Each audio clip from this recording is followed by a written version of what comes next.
No, somebody asked me the other day if I'm done. I'm not done with this. I'll never be done until I get my dick back. I no, I've been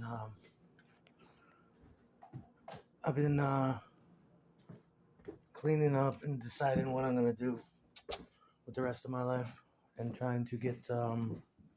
I found this morning I made some. It was nice. I made some blueberry muffins. I made loaves instead. I said, "Fuck it."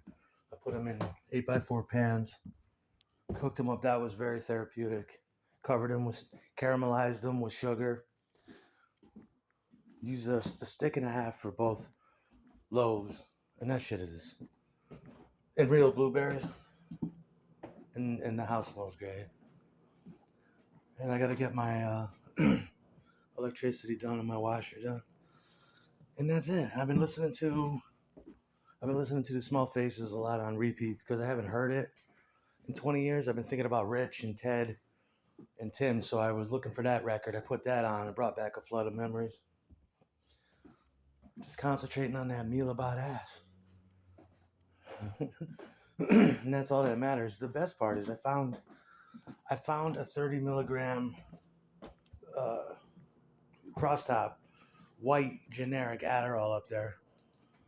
And then I ripped apart the fucking bedroom looking for like I was looking for crack cocaine. I went through everything.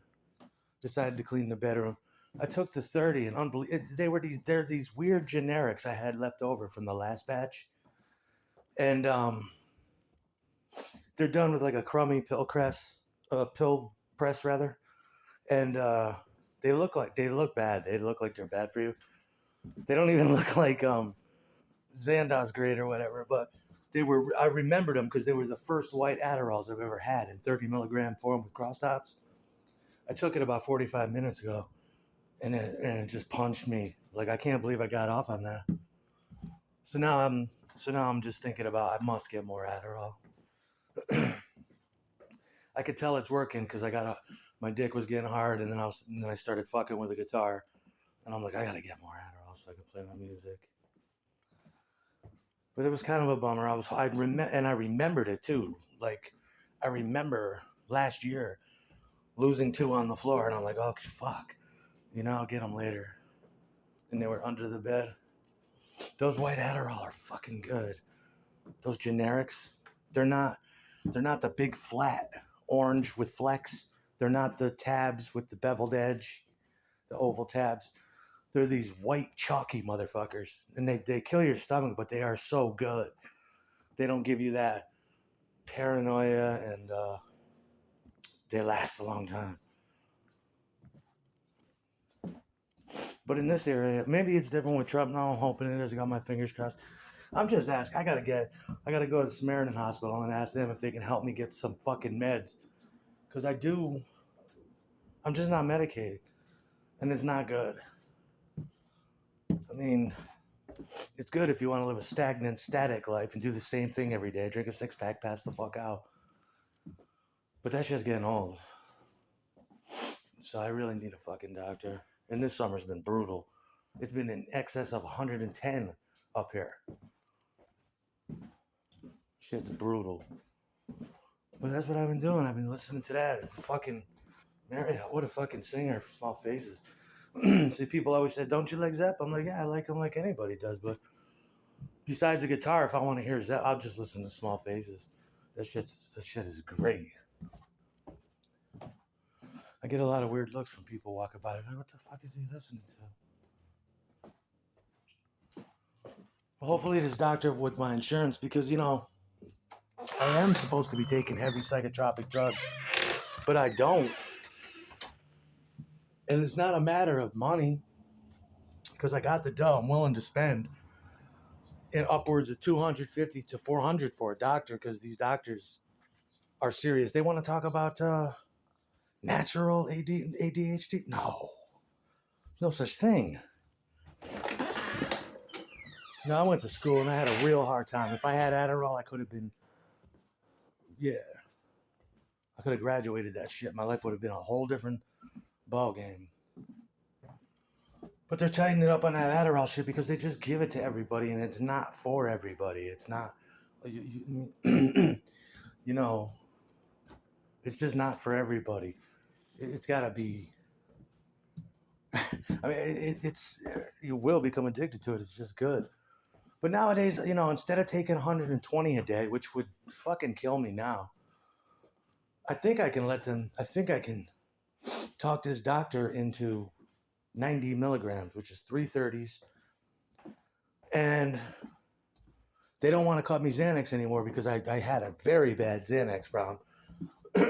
8 milligrams a day, super addicted, was getting seizures from withdrawal. So I've been off that since the pandemic. So I'm thinking, they just if I can just find a doctor like the last one I had, this guy Chris, he was great. Supposedly he's going to prison, but to me he was a great doctor and he was straight, and he was always there if I could like call him for no reason if I needed to. He would talk me out of shit. I need another doctor like that, or a real understanding woman. The problem is like when you can't. He said it too, and I knew it too. He's like, this is gonna be rough. We're gonna give you 120 milligrams.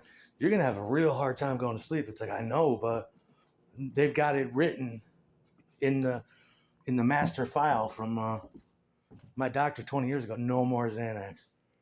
He ended up in the nut ward. So just like if I can just find a good doctor that understands what I'm doing and what I'm trying to do now, it's a little bit of lorazepam, 90 milligrams of Adderall, and then I can record my record finally. Instead of having bits and pieces and broken music in my head, I could sit down and hopefully, maybe with the help of somebody else, get in touch with Ted and have him iron out my shit like we used to do. When I start losing heart for it, he would step in and be like, I got a bridge for it. I got better words because the words are a bitch all the time.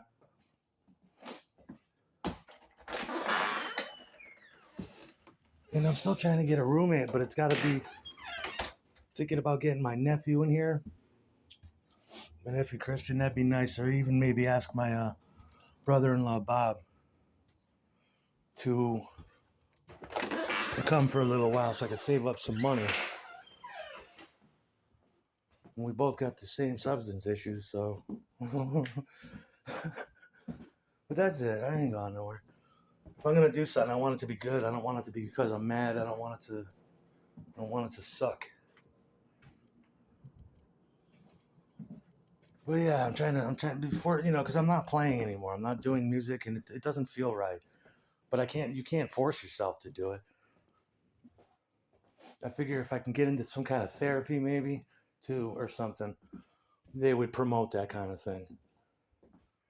They'd be like, you should, because they always did in the past. I'm not telling them, I don't make no money with this. I don't know anybody who does. But it's strictly for my soul. And they would, they'd say, that's something you should do. But unfortunately, my brain is stuck from 30 years of eating that shit. I mean, but I think I was just talking about it with my mother too, and I looked down, and she's like, "What's this?" It's like, "That's a white Adderall. It's a sign from God." But yeah, I can feel that 30. It's amazing. Thinking if I had 60 or 90, I'd be recording all day. I would be changing strings on guitars, polishing them. They're all turning to fucking rust. Got to have a couple more stabs at it before I'm satisfied. Just make some nice music, or maybe rock and roll, depending. Rock and roll is usually a group thing. But with me, get my hands on a cheap sitar and maybe a tabla, learn how to play it in the future. But mostly, the only thing about computers, I miss computer music. I miss making music with computers. You could see the waveforms. You got these brilliant VSTs that are just like too good to be true. And I look at my keyboard every day, and it's just sitting there with an inch of dust on it. It's mad depressing. It should be used, I should have a computer guy that I remember. I see these computer cars come by. I'm thinking, wow, I used to go to Danjen in Rotterdam. That used to be my guy. Anytime I needed anything, because when you do music, you're always fucking with computers and you're always buying or upgrading. And I'm thinking, I don't even have a computer guy anymore, you know, and have a software guy that could, tweak the keyboard so it's fucking responsive and good and all that jive.